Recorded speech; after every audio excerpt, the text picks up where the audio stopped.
Hola a todos, muy buenos días. Muchas gracias por acompañarnos hoy. Quisiera comenzar estas palabras honrando la memoria de nuestros compatriotas fallecidos recientemente en la tragedia ocurrida en la mina El Teniente de Codelco.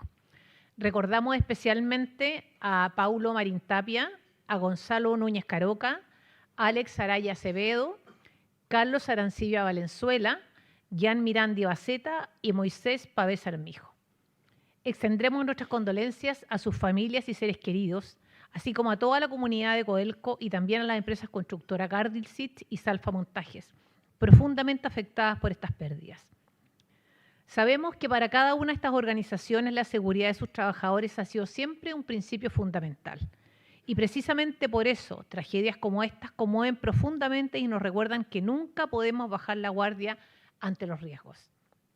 Los acompañamos en su dolor con respeto y renovamos junto a todos ustedes nuestro compromiso con el aprendizaje, la mejora continua y la protección efectiva de cada trabajador y trabajadora. Les pido por favor que nos pongamos de pie y guardemos un minuto de silencio en memoria a los fallecidos.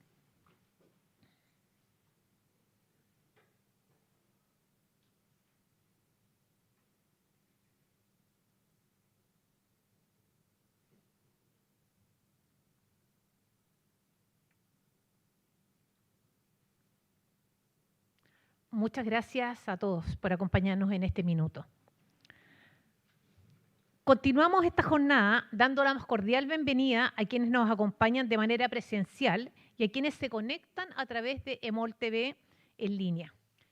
Quiero agradecer especialmente a los socios colaboradores de ICARES, cuya dedicación y compromiso hacen posible que generemos estos espacios de diálogo y reflexión sobre temas cruciales para el país. Su apoyo es esencial para avanzar hacia propuestas concretas y consensos duraderos. Nos reunimos hoy porque el mercado laboral chileno atraviesa un punto de inflexión. El escenario es tan alarmante como desafiante. Según las cifras recientes del INE, la tasa de desempleo alcanza un 8,9% con más de 850.000 personas sin trabajo. La productividad del país lleva años estancada, con variaciones entre menos 0,2 y 0,1 anual. La participación laboral es solo del 62,2% y la tasa de ocupación es del 56,6%. Y si bien el empleo femenino crece, sigue presentando barreras significativas. A esto se suma una alta informalidad y la rigidez de nuestro marco normativo que dificultan la movilidad, la innovación y la adaptación ante cambios tecnológicos. Detrás de cada cifra hay personas, familias y proyectos de vida.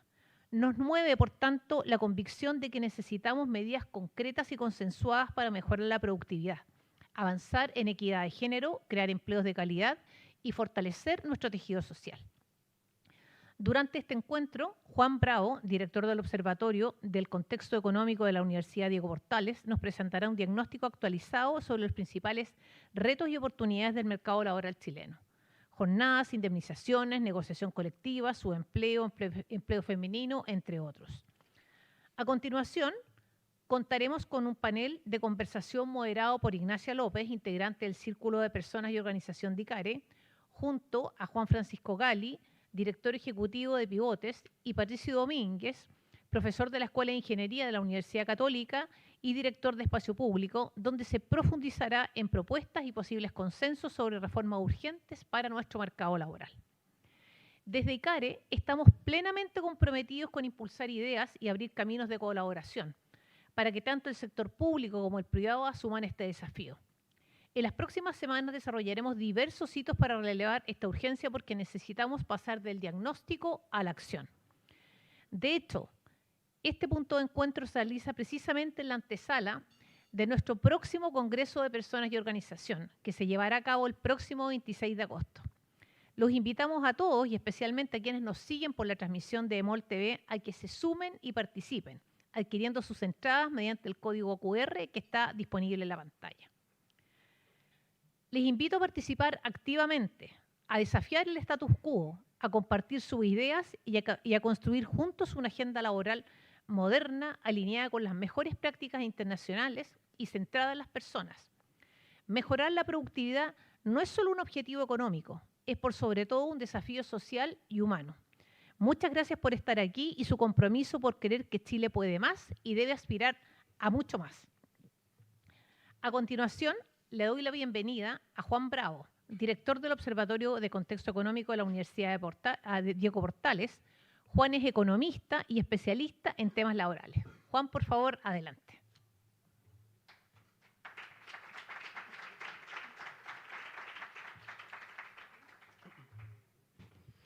Buenos días, quiero comenzar agradeciendo la invitación a ICARE para poder venir a presentar sobre el mercado laboral un contexto fundamentalmente.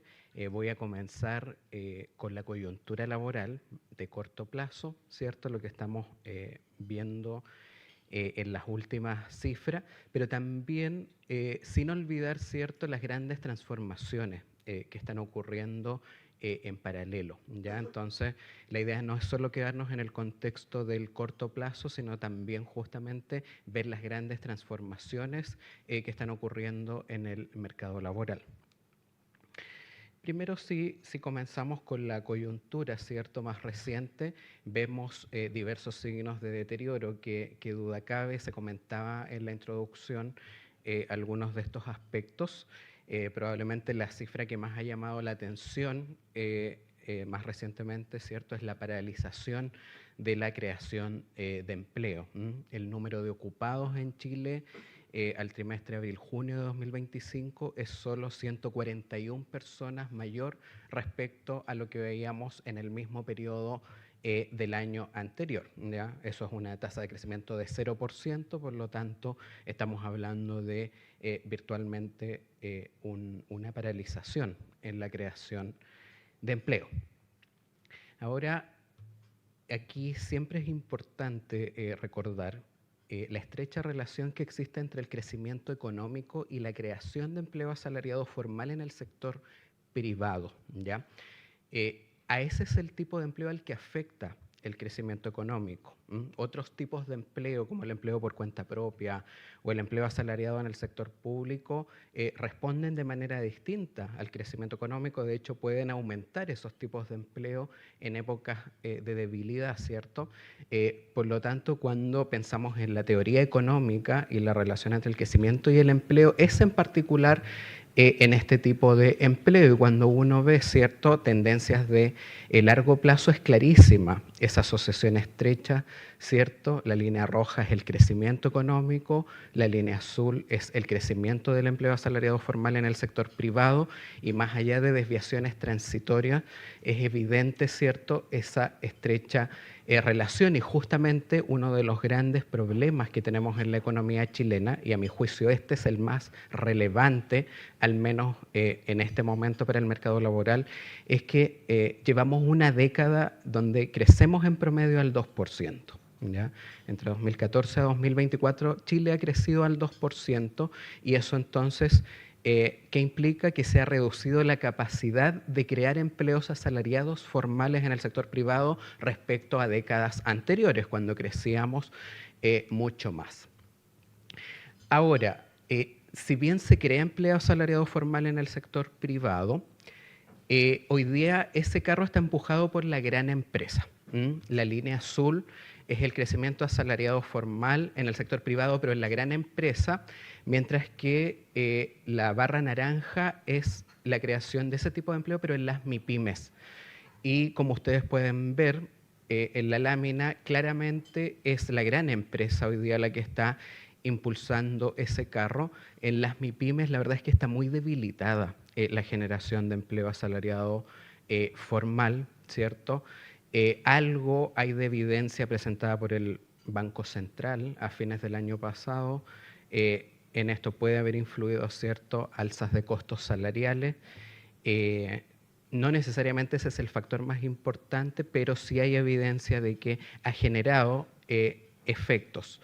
Y justamente los datos ahora están acompañando esa evidencia. Las empresas con menos espalda financiera tienen muy alicaída, ¿cierto?, la generación de empleo asalariado formal. Ahora, si bien se crea empleo formal, y eso es importante que se siga creando ese tipo de empleo. La calidad del empleo no es unidimensional y muchas veces se centra solo en la formalidad, si es formal o es informal el empleo que se está creando, pero la calidad del empleo es multidimensional. Y hay que ver otras aristas como por ejemplo el subempleo. ¿Y qué es el subempleo? El subempleo es un tipo de desempleo parcial. Son personas que en la estadística se quedan registradas como ocupadas, que tienen un empleo, pero que no están pudiendo aportar plenamente su capacidad productiva en el mercado laboral. Y eso ocurre en dos situaciones. Cuando una persona trabaja una jornada parcial, pero en forma involuntaria, porque a esa persona le gustaría trabajar más horas, está disponible para trabajar más horas, pero no encuentra un empleo donde pueda hacerlo. A eso le llamamos subempleo por insuficiencia de horas. Y luego tenemos el subempleo por calificaciones, que son personas que tienen altos niveles educativos, ¿cierto? Pero ejercen empleos de mediana o baja calificación. Por ejemplo, un profesional que está conduciendo en una aplicación de transporte. Si uno considera ambas formas de subempleo, ahí podemos ver las últimas cifras, se crean casi 106.000 empleos en el último año que tienen subempleo, mientras que el empleo que no tiene subempleo se está destruyendo, como podemos ver en la barra verde. Entonces, hoy día la creación de empleo está liderada por el subempleo. Entonces, malamente podemos afirmar que no es una creación de empleo precaria, más allá de que esté liderada por la formalidad laboral, que es solo una arista de la calidad del empleo. Otro de los elementos, ¿cierto?, que ha llamado la atención es esta alza que estamos viendo en la tasa de desempleo en los últimos meses. Las últimas cifras nos indican que subió en 6 décimas la tasa de desempleo en el último año. Eso quiere decir que hay alrededor de 910.000 desocupados en Chile, según la última cifra, una alza de 61.000 desempleados en el último año. Y además de subir 6 décimas, uno de los problemas, ¿cierto?, es que esta tasa de desempleo es muy alta en términos históricos. Si nos comparamos con la década anterior, la de 2010 a 2019, la tasa de desempleo promedió el 6,9%. Por lo tanto, hoy estamos 2 puntos porcentuales más altos que lo que fue el promedio de la década pasada. Y entonces, aquí al menos todo parece indicar que la economía está transitando hacia una tasa de desempleo de equilibrio más alta.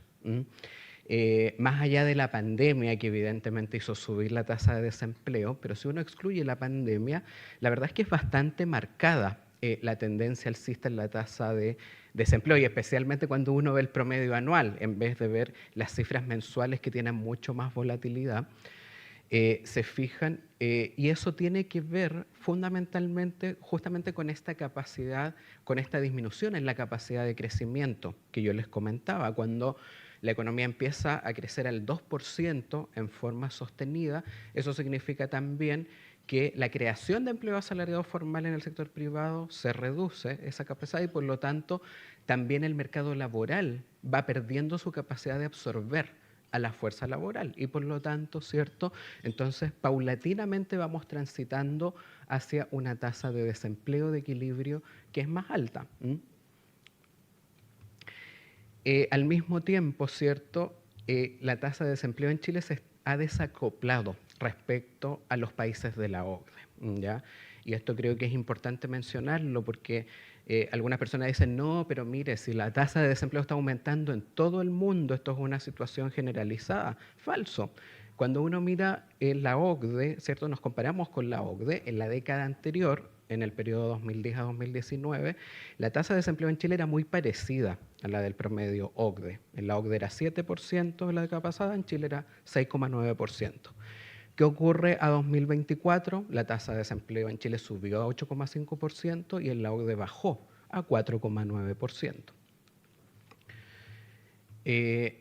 Luego, otro de los elementos preocupantes, ¿cierto?, es una tasa de desempleo femenino en torno al 10%. En la última cifra fue 9,9%, el dato del mes pasado era 10,1%, por lo tanto, estamos en los 2 dígitos claramente. Como bien se señalaba en la introducción del evento, es cierto que se crea algo de empleo femenino, pero finalmente las mujeres que se están incorporando al mercado laboral están creciendo mucho más, ¿cierto? Y eso hace que la tasa de desempleo femenino suba más que en el caso de los hombres. Porque en el caso de los hombres la fuerza laboral está creciendo a un ritmo mucho menor. Entonces es importante que se recupere la tasa de participación femenina, pero la verdad es que es complejo si finalmente las mujeres que se están incorporando al mercado laboral no tienen oportunidades de empleo. Y este es otro elemento que esto creo que es menos conocido, pero es bastante importante señalarlo. Si uno separa por nivel educativo, ¿en qué segmento aumenta más la tasa de desempleo? Entre las personas con educación superior completa. Ahí subió en 1,2 puntos porcentuales la tasa de desempleo en el último año. En el segmento de personas con enseñanza media completa suben 5 décimas, y entre las personas que tienen bajos niveles educativos, que no han terminado la enseñanza media, de hecho la tasa de desempleo bajó en 6 décimas. Por lo tanto, aquí está surgiendo, ¿cierto?, con mayor fuerza este fenómeno denominado el desempleo ilustrado, y creo que también es algo a lo que hay que atender, en especial considerando que la participación de la fuerza laboral con educación superior completa prácticamente se ha duplicado en los últimos 15 años. El año 2010, alrededor del 22% de la fuerza laboral tenía educación superior completa, hoy día es el 41%. Por lo tanto, no solo el cambio demográfico ha cambiado las estructuras de la población, sino que la población también ha cambiado significativamente en términos de su estructura educativa.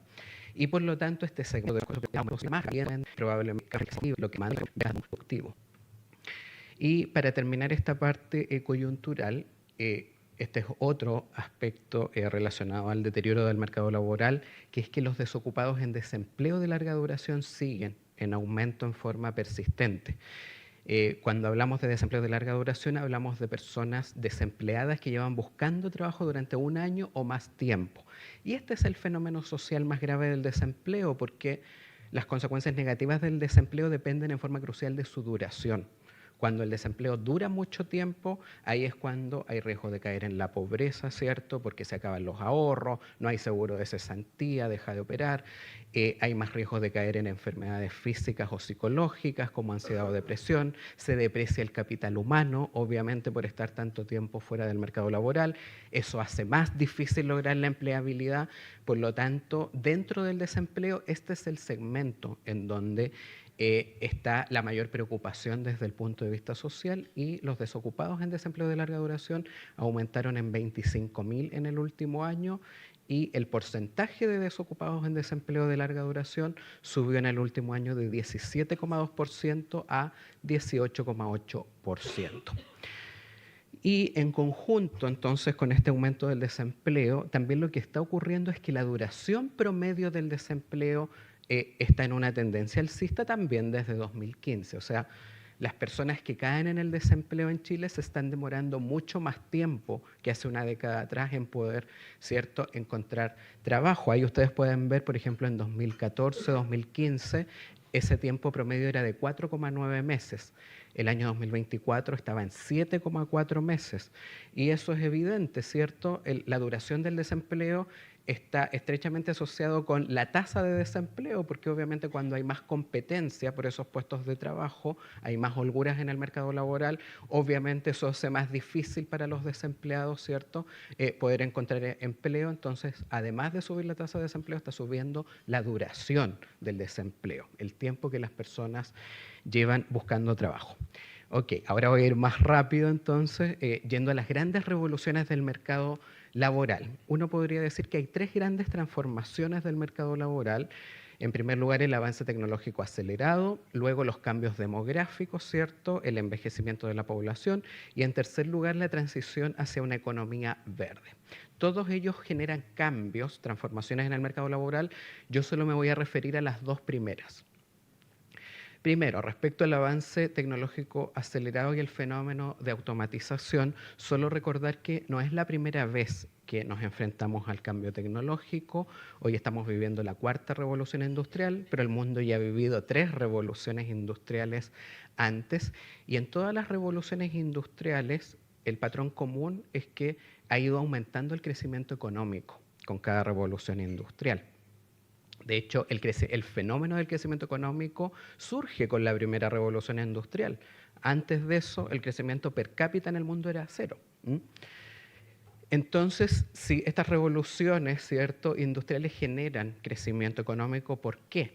Hay temores. Bueno, porque en definitiva, ¿cierto?, todas estas revoluciones industriales han generado cambios en la composición del mercado laboral. No todos los grupos se benefician. Hay segmentos, ¿cierto?, que no se pueden adaptar rápidamente a estas transformaciones y entonces pierden empleo, ¿cierto? No todos los grupos ganan, más allá que en el neto, ¿cierto?, tengamos más crecimiento económico y progreso. Entonces, ¿qué entendemos por automatización? El conjunto de tareas humanas que pueden ser sustituidas mediante el uso de tecnologías o capital. La verdad es que ha ido cambiando el paradigma respecto a la automatización en el tiempo y hoy día la visión, al menos la más reciente, es que el fenómeno de la automatización no solo va a afectar a los empleos que sean más rutinarios, sino que en general a aquellos que puedan ser definidos en términos de reglas codificables. Por lo tanto, ya no solo está afectando a empleos de mediana calificación o de baja calificación, sino que todo el espectro de ocupaciones está sujeto a esta posibilidad. Aquí lo que les presento en esta tabla son los resultados de un estudio que hicimos en el Observatorio del Contexto Económico de la UDP, y lo que está presentado aquí es la distribución del empleo en Chile entre 2015 y 2022, clasificada según el riesgo de automatización. Entonces, como ustedes pueden ver, en 2015 el porcentaje de empleos de ocupados que estaban en alto riesgo de automatización era en torno del 30%. Al año 2022 había bajado alrededor del 27%, 26,6%. El que más cae es el grupo de ocupados con riesgo moderadamente alto de automatización, que pasa de 22% en 2015 alrededor del 15% en 2022.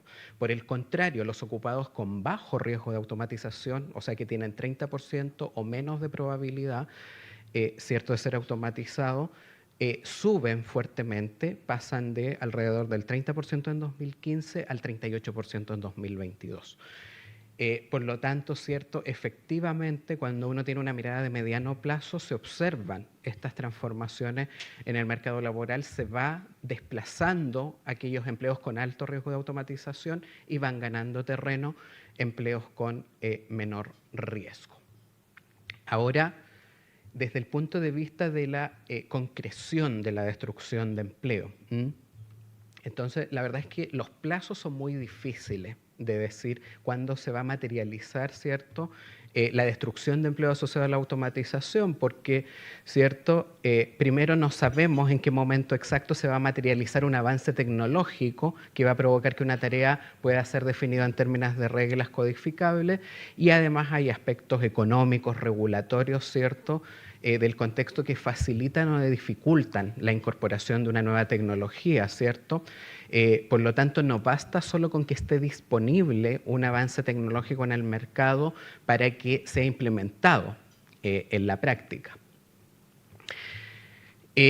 Ahora, entonces, ¿qué ocupaciones uno podría ver que ya se están contrayendo y que tienen alto riesgo de automatización? Aquí hicimos un ejercicio, que es que tomamos el año 2020, aquellas ocupaciones donde el 50% más de los ocupados de esa ocupación estaban en alto riesgo de automatización, y comparamos en 2022 cuáles de esas ocupaciones habían tenido destrucción de empleo. ¿Por qué es interesante este ejercicio? Justamente porque en 2015 estábamos ya en plena pandemia.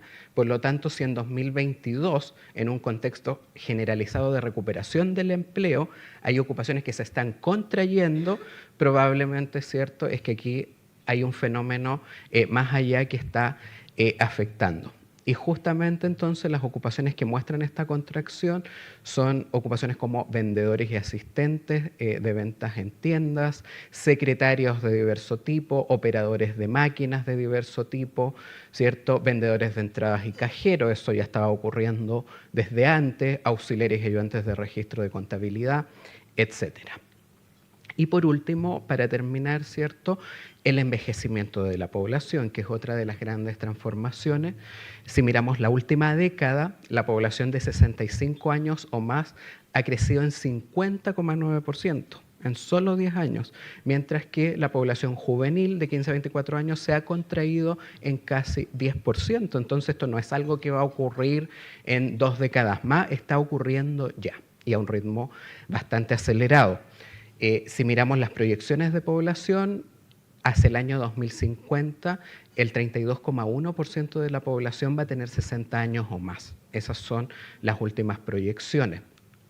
Por lo tanto, aquí tenemos, ¿cierto?, un cambio también bastante acelerado y que genera efectos sobre el mercado laboral. En primer lugar, porque los patrones de gasto, ¿cierto?, cambian a través de los diferentes tramos etarios. Por ejemplo, en las personas mayores, ¿cierto?, se gasta mucho más en salud, mientras que en las personas de menor edad, obviamente, el gasto de los hogares va más en educación, por ejemplo. Entonces, al cambiar, ¿cierto?, al contraerse la población de niños y jóvenes, ¿cierto?, eso va a generar efectos negativos en algunas ocupaciones que tienen que ver, que están relacionadas a ese segmento, por ejemplo, cuidadores de niños, ¿cierto? Mientras que ocupaciones relacionadas a la salud, ¿cierto?, sobre todo profesionales de la medicina, ¿cierto?, que atienden a personas mayores o cuidadores de personas mayores, debieran ir aumentando la demanda, ¿cierto? También esto genera impactos a largo plazo en los grandes agregados del mercado laboral. Los adultos mayores tienen una menor tasa de participación laboral y una menor tasa de ocupación, por lo tanto, por ese factor, ¿cierto?, la tendencia que uno esperaría en esos indicadores es negativa, en principio, salvo que haya otros segmentos que se puedan incorporar que tienen rezagos. Por ejemplo, la incorporación femenina a la fuerza laboral podría contrarrestar ese efecto. Y también, ¿cierto?, eso nos plantea un desafío importante. Sabemos que el segmento de personas mayores tiene importantes dificultades de inserción laboral, por lo tanto, si esto no se aborda adecuadamente, va a haber un segmento creciente de la población que va a enfrentar fenómenos como el desempleo de larga duración, el desaliento y la informalidad laboral, que son fenómenos más prevalentes en el segmento de personas mayores. Y probablemente el ícono de estas dificultades de empleabilidad en las personas mayores es justamente la duración del desempleo. Es cierto que las personas mayores no tienen la tasa de desempleo más alta, son los jóvenes, pero lo que sí ocurre es que la duración del desempleo aumenta con la edad. Y ahí tenemos las últimas cifras. Mientras que un desocupado de 15 a 24 años en promedio lleva 3,9 meses buscando trabajo, entre los desocupados de 55 años o más llevan 13,1 meses en promedio buscando trabajo. Por lo tanto, cuando una persona mayor cae en el desempleo, le cuesta muchísimo salir de ese estatus. Y esta sí ya es la última lámina. Entonces, en este contexto de cambio tecnológico acelerado, ¿cierto?, puede aumentar las necesidades de capacitación y formación continua para reducir brechas tecnológicas que afectan a las personas mayores, ¿cierto?, en términos relativos. También, y este es otro fenómeno que va a generar cambios en el mercado laboral, entre las personas mayores hay mayor prevalencia de dependencia severa. ¿Qué es la dependencia severa? Personas que no pueden realizar actividades básicas de la vida diaria, actividades cotidianas. Y por lo tanto, al haber cada vez una proporción de la población mayor, también va a aumentar la prevalencia de dependencia severa, ¿cierto? Y eso entonces lo que va a generar es una demanda por servicios de cuidados especializados que se va a ir incrementando en el tiempo. Y esto va a tener efectos fundamentalmente en el mercado laboral femenino, pero son efectos contrapuestos. Por un lado, es cierto que aumenta la demanda por cuidadores especializados, lo que se denomina el cuidado formal, y ese servicio suele ser prestado por mujeres. Pero al mismo tiempo, a las personas que realizan cuidados de manera informal, que también son fundamentalmente mujeres, las puede llevar a restarse de participar en la fuerza laboral, ¿cierto? O solo permitirles acceder a empleos de jornada parcial. Por lo tanto, el efecto final más probable de no mediar cierto cambio, ¿cierto? Si es que no se implementan políticas públicas relacionadas a esto, es que probablemente va a reducir con mayor fuerza la participación laboral de las mujeres con menores niveles educativos, ya que los empleos ligados al cuidado especializado requieren ciertos mínimos de formación técnica y profesional.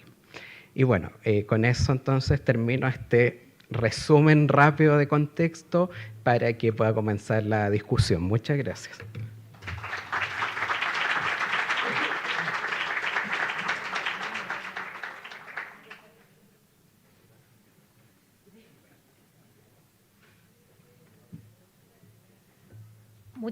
Juan, muchas gracias por tu interesante presentación. Realmente muy buena información la que pudimos ver. A continuación invito al escenario a Ignacia López, integrante del Círculo de Personas y Organización, que moderará el panel de conversación. Al final de este bloque le podrán hacer sus preguntas a nuestros panelistas con los micrófonos que nuestro equipo llevará a sus mesas y además con estas tarjetitas que tenemos acá, como las que yo les estoy mostrando, para que por favor las escriban y miembros de nuestro equipo van a poder moverlas hacia el panel. Así que, Ignacia, adelante, por favor. Gracias, Mónica.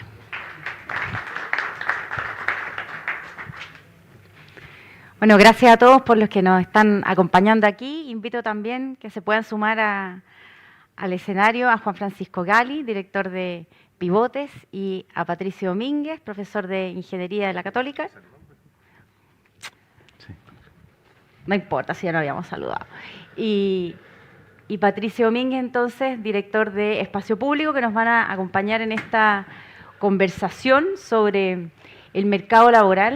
Muchas gracias, Juan, por tu presentación, por querer acompañarnos en este encuentro en el que buscamos, sobre la base de datos, consensuar un diagnóstico común sobre empleo que colabore en generar, en lo posible, iniciativas transversales para mejorar estas brechas que advertimos que impactan, como decía Mónica, en las trayectorias de vida de las personas finalmente, ¿ya?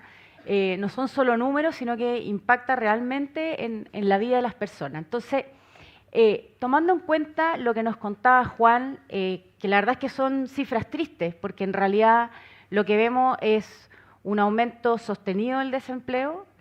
Vemos que la inserción laboral de la mujer no logra despegar. Vemos que la productividad está estancada. La productividad, además, no solamente está entre el menos 0,2 al 0,1, de acuerdo a la Comisión Nacional de Evaluación y Productividad del año 24, sino que además es la cuarta más baja de la OCDE. A eso le sumamos el envejecimiento de la población. El nacimiento de niños en Chile entre el año 2024 a 2023, de acuerdo a las cifras provisionales del INE, bajó solamente en ese año un 11%. Por lo tanto, todo indica que la tendencia que nos mostraba Juan solo va a seguir consolidándose. Y el costo laboral del empleo, de acuerdo a las cifras del Banco Central, aumentó en el año 2024, sin considerar el aumento real de remuneraciones, en un 7,6%. Y de acuerdo al informe del Banco Central, ese aumento lo atribuye a las mayores regulaciones. Entonces, teniendo este contexto, este panorama, estos son los datos. ¿Qué iniciativas desde Pivotes, desde Espacio Público, ustedes que se dedican a estudiar propuestas, qué iniciativas vemos que pudieran impulsarse para desacoplarnos de esta tendencia al aumento del desempleo y a la nula creación de empleo? Partamos por Juan Francisco y después le damos la palabra a Patricio. No problema.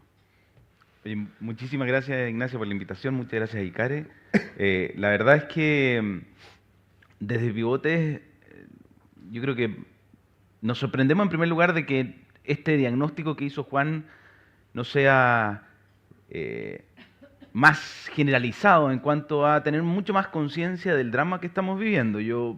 Uno ve noticias, ¿no es cierto?, pero especialmente en los diarios, más bien en las páginas económicas, de la emergencia que estamos viviendo en materia de empleo. Sin embargo, eso no se ve tan reflejado en el debate nacional, incluso en la opinión de las personas. Mira, yo hice un ejercicio bastante simple, fui a la encuesta CEP de el año 2010 y tomé el año 2010 simplemente porque, viendo las cifras que mostraba Juan, estamos en una cifra de desempleo equivalente a la de inicio del 2010, fines del 2009, cuando veníamos saliendo de la crisis subprime. Y por lo tanto, uno diría, y en ese momento estábamos bien preocupados de cuál era la situación del empleo. Me acuerdo del ministro de Hacienda de la época, fines del gobierno de la presidenta Bachelet, era famoso Andrés Velasco por el impulso que le había dado, ¿no es cierto?, a la economía después de una crisis, la peor crisis que habíamos vivido en años, y por lo tanto uno ve, ¿y cuál era la preocupación del empleo? Y les voy a dar los números. El empleo, el 2009, te decían, 35% de las personas respondían que el empleo debía ser una de las preocupaciones del gobierno. Principio del 2010, 31% de las personas decía que el empleo debía ser una de las principales preocupaciones del gobierno. ¿Qué dice la última CEP del 2025? 17% de las personas dice que el empleo debería ser la principal preocupación del gobierno. El 2024, 12%. Es decir, al mismo nivel de empleo, pareciera que en las personas tampoco hay mismo nivel de preocupación. Y eso es un problema porque, yo voy a entrar a las propuestas, lo que hemos hecho en el último tiempo muchas veces encarece el costo del empleo. Medidas que van en favor del empleo formal, como la limitación de las horas laborales, como el aumento del sueldo mínimo, incluso el aumento de las cotizaciones muy necesario para fortalecer nuestro régimen de pensiones, bueno, encarece el empleo formal. Y si es que estamos conscientes de eso, tenemos que tomar medidas para compensar ese encarecimiento. Pero esas medidas no las estamos discutiendo. Hay una propuesta, y quizás entramos más en detalle después, pero hay una propuesta desde Pivote. Nosotros creemos algo no muy novedoso, lo venimos discutiendo hace harto tiempo, cómo hacer para fortalecer la protección frente al despido, pero no con medidas rígidas como la indemnización por año de servicio, que sabemos le impone una carga especialmente a las empresas medianas y pequeñas.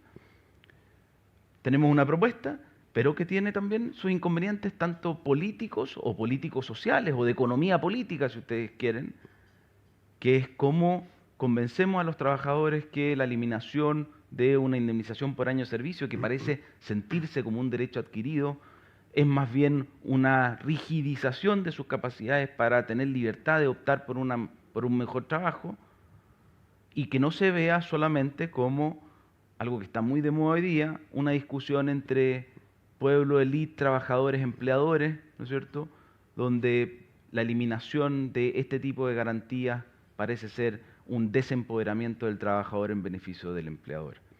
Yo creo que es fácil de demostrar, pero difícil de convencer que la eliminación y la sustitución de una indemnización por año de servicio por un seguro de cesantía, un seguro de desempleo fortalecido, que probablemente se haga cargo de lo que nos decía Juan. Hoy día el desempleo es más largo y por lo tanto requerimos más protección social durante un poco más de tiempo y que cubra un mayor porcentaje de la remuneración que tenía ese propio trabajador durante los últimos 12 meses.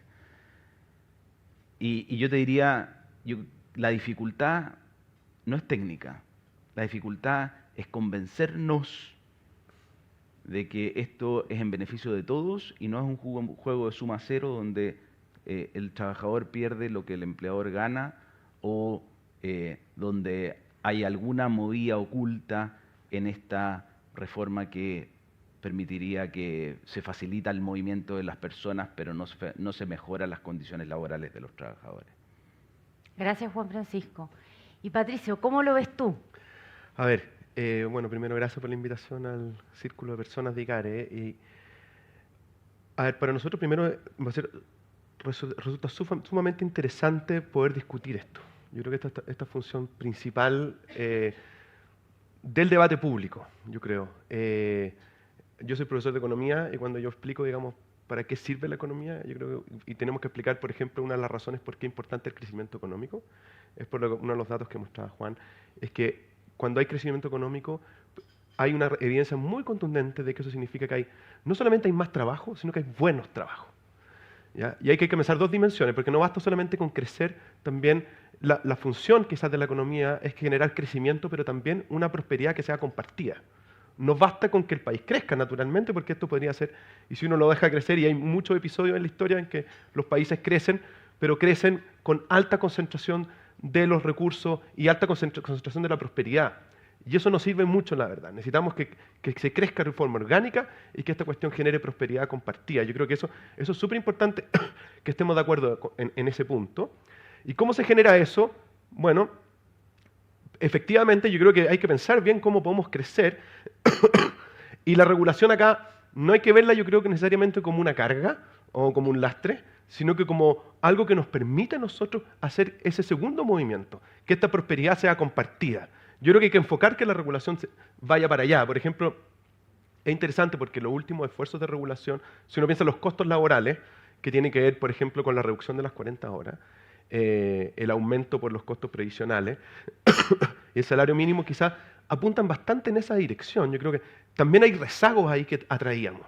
¿Ya? Entonces, naturalmente, claro, está cayendo todo quizás en el mismo momento, pero estamos haciéndonos cargo de una reforma de pensiones que llevábamos 10, 15 años tratando de lograrla y finalmente ocurrió.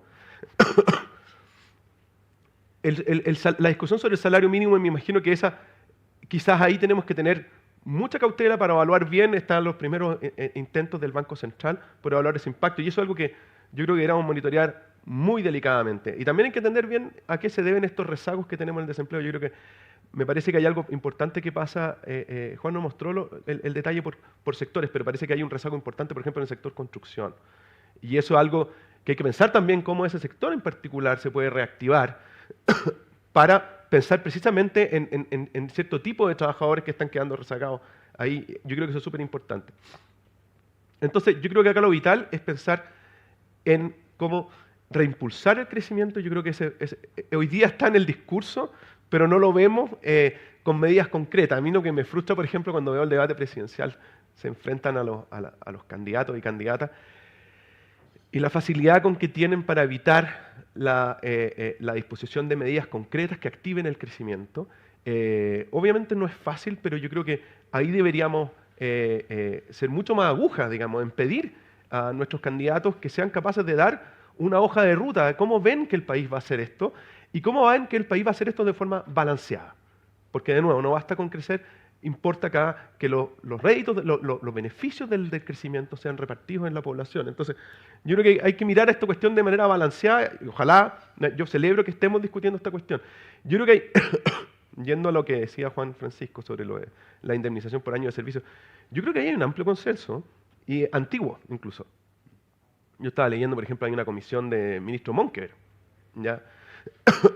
Bastante transversal, y se acordó, digamos, por ejemplo, la sustitución de ese mecanismo por un mecanismo de indemnización a todo evento, sobre todo en un escenario en que nosotros, por ejemplo, cuando se pensó la indemnización por año de servicio, obviamente cumple dos roles eso, ¿cierto? Por un lado es proteger al trabajador frente a despidos injustificados, y también una especie de seguro frente al desempleo, esas dos cosas. Cuando se pensó esto no había seguro de desempleo, y nosotros ya tenemos un seguro de desempleo en que nos permite, por ejemplo, estudiar bien cuáles son las dinámicas. Antes ni siquiera sabíamos cuáles eran las dinámicas de desempleo, cuáles eran los tiempos que las personas vivían, se demoraban en encontrar un empleo formal nuevamente. Hoy día solo podemos estudiar bastante detalladamente. Hay una base de datos del seguro de desempleo que es riquísima, es bastante especial con tal. Y tenemos ese instrumento que yo creo que habría que pensarlo, porque el debate ahí, Juan Francisco, yo creo que está pensado, hay que pensar cómo hacer la transición. ¿Ya? Y hoy día es muy difícil que un candidato presidencial lance una propuesta arriesgada en ese plano, porque hay mucha gente que piensa su protección laboral en función de esa indemnización eventual, porque también es eventual, que podría tener, y entonces es difícil esa modificación en términos políticos. Hay que pensar cómo hacer esa transición. Yo creo que están los elementos técnicos, lo que falta ahora es capacidad de innovación para poder convencer a la población y generar masa crítica para que esta cuestión ocurra. Las reformas hoy día no son fáciles, estas reformas estructurales, lo vimos en el debate de pensiones, y yo creo que probablemente en este plano no va a ser fácil lograrlo, pero yo creo que pensar que la creatividad tiene que estar desde el punto de vista de cómo pensar la transición hacia este esquema. Los elementos, yo creo que varios de ellos están. Gracias, Patricio. Qué buena noticia ver que dos centros de pensamiento que ustedes representan con sensibilidades distintas pueden identificar que esa puede ser una buena iniciativa, pensando en que desrigidiza el mercado laboral, que aporta seguridad a los trabajadores y por otra parte facilita entonces, ¿no es cierto?, la creación de empleo, que vemos que está nula, ¿no es cierto? Ahora, yo a eso me atrevería a agregarle además el mayor bienestar en términos de salud mental que le genera a las personas y mayor grado de satisfacción vital, el hecho de poder tomar decisiones que impactan en su trayectoria vital en forma autónoma respecto a la continuidad en un empleo o no, porque la pertenencia a un empleo, a una organización, va mucho más allá de recibir un salario. Hay una dedicación de esfuerzo, de tiempo durante el día, durante el tiempo que uno está despierto, ¿no es cierto?, que le dedica al trabajo, que es muy importante. Entonces, una persona que está a contrapelo en un empleo, hoy no tiene la libertad, si es que no se está generando nuevo empleo, de poder hacer un cambio. Y claramente una iniciativa en esa línea podría facilitar, ¿no es cierto?, que se genere nuevo empleo y que la persona busque en vez de estar en un lugar atrapado, incómodo. O sea, yo creo que esa puede ser una muy buena medida. Ahora, si nos vamos, por ejemplo, al tema de la productividad, evidentemente que una reducción de la jornada laboral, sobre todo en sectores en que son tiempo dependientes en términos de la productividad, ¿no es cierto?, evidentemente pega fuerte.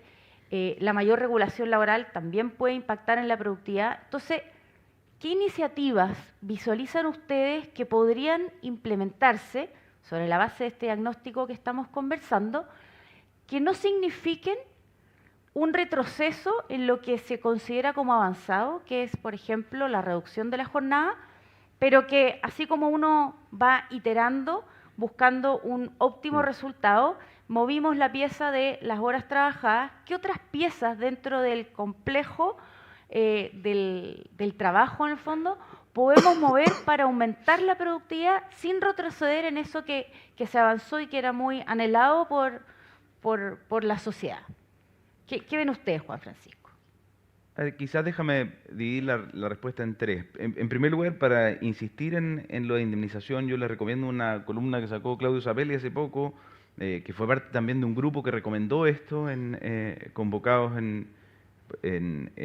por el Puente, si no me equivoco, en que él muestra que hay un indicador que mercados laborales fluidos son mejores, pero que muestra que en el caso de Chile la tasa de rotación es alta, es decir, la gente se cambia harto de pega, pero en realidad lo que muestra es que son dos grupos, ¿no? Un grupo muy rígido, que es aquel que tiene contrato indefinido y que tiene la expectativa de recibir la indemnización, y en cambio medidas que toman los empleadores a través de ya sea la informalidad o contratos de trabajo a plazo fijo, que le permiten evitarse el costo de la indemnización y que en la estadística promedio muestra mayor tasa de rotación. En realidad, entonces, tú podrías decir, el mercado laboral chileno es fluido y por lo tanto sería algo positivo, pero en realidad son dos grupos, un grupo que tiene fluidez forzada a través del plazo fijo o la informalidad, y un grupo que tiene poca fluidez, que es el que está a plazo indefinido por una expectativa de recibir la indemnización. Eso es lo primero. Lo segundo, en términos de productividad, un problema que lo mostró Juan y creo que es una de las grandes novedades que ha hecho mucha noticia del estudio que hizo la UDP, es esto del desempleo ilustrado. Porque eso tiene que ver con la productividad. Todos creíamos que a mayor certificación de nuestras capacidades, más productivos éramos. y lo que parece estar mostrando estos números, que son bastante incipientes, pero es una discusión que llevamos harto tiempo, es hasta dónde esas certificaciones nos están permitiendo acceder a mejores posibilidades y por el contrario, esas certificaciones a lo mejor están generando frustración. Y no nos olvidemos lo que hemos pasado en los últimos 5 o 6 años en Chile. ¿Ah? Cuidado con generar frustraciones de expectativas frente a títulos universitarios que están valiendo menos, que no nos están dando más opciones de empleo, sino que al revés, las cifras de subempleo que dio Juan, que muestran que ese título universitario en realidad vale menos y yo ahora soy un profesional que conduce Uber, entonces ¿para qué le dediqué 5 años a estudiar? Si en realidad para aprender a manejar no necesito esos 5 años. Y por lo tanto hay que tener mucho cuidado con lo que subyace a estas cifras que nos muestra Juan, que nos deberían llevar a un debate mucho más profundo respecto de la productividad, y ese es el tercer punto que quiero hacer, que también hay que tener cuidado con las soluciones, ¿ah? Con ciertos mecanismos de solución que parecen resolver el efecto, pero no la causa del problema. Las 40 horas, ¿no es cierto? Resulta que trabajamos mucho y producimos poco. Entonces trabajemos menos. Solución.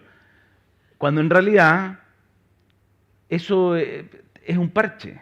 O sea, en teoría, si limitamos las horas trabajadas, deberíamos hacer que nuestros trabajadores sean más productivos, pero eso es un gran supuesto que requiere de muchas otras condiciones. Y ya está bien, imaginémonos que limitar las horas trabajadas no impulsa la productividad, pero sí permite equilibrar de mejor manera el desarrollo de las familias, las comunidades. Hoy día que estamos mucho más conectados a través de medios, plataformas digitales que en persona, bueno, tener más tiempo de ocio nos debería permitir desarrollar mejor nuestros ambientes familiares, de amistades, o generar comunidad siquiera. Bueno, pero si ese es el objetivo, ¿cómo hacemos para que no tenga el efecto de que esas familias ahora están estresadas porque o están más desempleadas o están más subempleadas, o en realidad tienen expectativas que nunca se van a cumplir, ya sea asociadas a su título universitario o ya sea asociadas a recibir una indemnización? Entonces yo creo que el problema social es mucho más grave respecto de la productividad, no solo desde el punto de vista de el crecimiento económico, la productividad de las empresas, sino también respecto a la expectativa que estamos generando en cierta población que no se va a cumplir, y que esa expectativa, cuando se frustra, y lo hemos vivido en el último tiempo, de alguna manera se expresa. Así que yo pondría el tono en la productividad, especialmente el desafío para todos, es cómo hacer que lo que estamos generando a través de las universidades tenga un equilibrio en lo que estamos ofreciendo a través del mercado del trabajo. Y quizás entonces la modificación no solo en el mercado del trabajo, sino también en la educación superior. Cuando le decimos estudien gratis, aumentaron, tú lo decías, Juan, el número de personas que tienen título universitario hoy día se duplicó casi, de 22 en el 2010 a 41 en el 2024. Bueno, ¿qué pasa con esa gran cantidad de universitarios que hoy día creen que esa certificación o esa calificación le permiten mejores proyectos de vida, más posibilidades en la vida, y se están encontrando con un muro, y con un muro mucho más frustrante de lo que tenían antes, porque al menos antes sabían que habían menos posibilidades, pero no era un subempleo, sino que era un empleo de peor calidad en el pasado. Yo creo que el avance ha sido positivo, pero hay que tener cuidado con esos grupos que estamos generando de frustraciones que en algún momento pueden generar más inestabilidad. A ver, pero yo le pongo un matiz a esto, porque no transformemos lo que es una buena noticia, no menos grueso, en una mala noticia. O sea, los números de nuestra economía han sido espectaculares. O sea, en el año 90, el 12% de los jóvenes entre 18 y 24 años iba a la educación superior. Hoy día se hace el 42%. O sea, fíjate lo que significa eso en términos de la magnitud de gente que ingresó al sistema, y nuestra economía fuertemente ha sido capaz de ofrecerles un camino a esas personas, digamos. Entonces, naturalmente que alguien imaginara que esto iba a ser sin fricciones, me parecía que iba a ser ingenuo, digamos. La magnitud con que se movió esto, nosotros estamos a niveles mejor que muchos países de la OECD en cuanto a cobertura a la educación superior. Probablemente en ese plano no sea necesario que sigamos creciendo, al menos en términos de cobertura, y yo tomo el punto de Juan Francisco en esa línea, sino que pensando bien en la adaptabilidad con los cambios del mercado laboral. Y ahí hay una cuestión fundamental. Yo creo que con lo que hay un rezago importante en los sistemas de calificación, en que las personas permiten el sistema de certificación, pero no solo certificación, sino que cómo las personas mejoran en su trayectoria laboral en términos de capacitación. Y ahí yo creo que tenemos mucho rezago. No tenemos pensado bien una reforma importante en el sistema de capacitación de los trabajadores, de personas que tienen sobre 40, sobre 50 años, frente a un mercado laboral que está muy dinámico, ¿ya? Todavía no se sabe bien, digamos, cómo ha sido el impacto, cómo va a ser el impacto de la inteligencia artificial, digamos. Se habla de esta cuarta revolución tecnológica, pero no sabemos bien quiénes van a ser los principales perjudicados y cómo se podría compensar a esos grupos frente a estos cambios que están ocurriendo. Ahí me encanta el enfoque que le da Acemoglu, por ejemplo, en esto, digamos, el Premio Nobel de Economía, el profesor del MIT, que dice, mira, esto no tiene por qué los cambios tecnológicos no son una fuerza a la que uno tiene que contemplar, digamos, en forma pasiva, ¿ya? Estas son cuestiones y en la historia de la humanidad hay una lección ahí, y yo creo que naturalmente tenemos que pensar bien cómo somos capaces de conducir la parte que se pueda conducir esta revolución, de manera de que esto signifique no solamente mantener los trabajos de las personas, sino que generar buenos trabajos, ¿ya? Y acá, en términos económicos, uno puede pensar la inteligencia artificial como un sustituto del trabajo humano, lo que sería lamentable, o como un complemento. Cuando es complemento, eso significa que hay mejoras en la productividad. Cuando es sustituto, no queda tan claro que es mejora en la productividad, ¿ya? Porque no es obvio qué tipo de trabajos son los que están siendo reemplazados. Entonces, si nosotros queremos impulsar la productividad, tenemos que pensar cómo aprovechamos esta revolución tecnológica que está ocurriendo para que sea un buen complemento a las labores de la masa de población que la tenemos hoy día como una buena noticia, la tenemos capacitada, digamos, para hacer trabajos que hace 10, 20 años no eran capaces quizás de hacer, porque no tenían la formación necesaria para hacerlo. Entonces tenemos que pensar en este nuevo contexto, yo creo que cómo aprovechamos lo que hemos construido. Si hemos construido una cuestión extraordinaria en términos de la cantidad de personas que pudo acceder a la educación superior, es una buena noticia. La cosa es cómo esto lo revertimos de manera de que sea positivo para todos. Y ahí yo creo que hay una cuestión en la que estamos en deuda. Yo creo que este grupo nos puede dar muy buenas ideas, porque la verdad que si uno ve el panorama de políticas que se ofrecen, hoy día a veces falta idea. Entonces la gente típicamente uno ve las propuestas y se vuelven a fórmulas antiguas, digamos, ¿ya? Que eran las maneras. Y si nosotros pensamos la segunda mitad del siglo XX, hay una virtud, sobre todo en los países de Europa, en que pensaron, por ejemplo, los beneficios del crecimiento económico se combinaron con sistemas que le daban voz a los trabajadores. Yo creo que esa es otra cuestión que es bastante ausente. ¿Cuáles son las fórmulas para darles voz a los trabajadores en esta nueva economía? Yo creo que es una pregunta bastante abierta. Yo ahí tengo muchas interrogantes, ¿ya? Entonces, si no enfrentamos bien ese debate, yo creo que sería súper interesante que grupos como este sean capaces de innovar ahí, encontrar fórmulas en que se le da voz a los trabajadores, porque obviamente los trabajadores tienen mucho que decir en cómo enfrentar estos cambios y poder adaptarse a estos cambios que estamos viviendo, que son inevitables, digamos. Si no proponemos cosas interesantes, lo único que va a estar sobre la mesa son las ideas antiguas, que no es obvio que vayan a resultar, ¿ya? Entonces, por ejemplo, ¿cuáles son las propuestas que caen inmediatamente sobre la mesa? Son las ideas, por ejemplo, Chile, por ejemplo, si uno compara en términos de posibilidades de darle voz a los trabajadores, está muy bajo comparado con los países de la OECD, en que muchos de ellos están protegidos, por ejemplo, por sindicatos o de algún tipo de negociación colectiva que aquí no existe.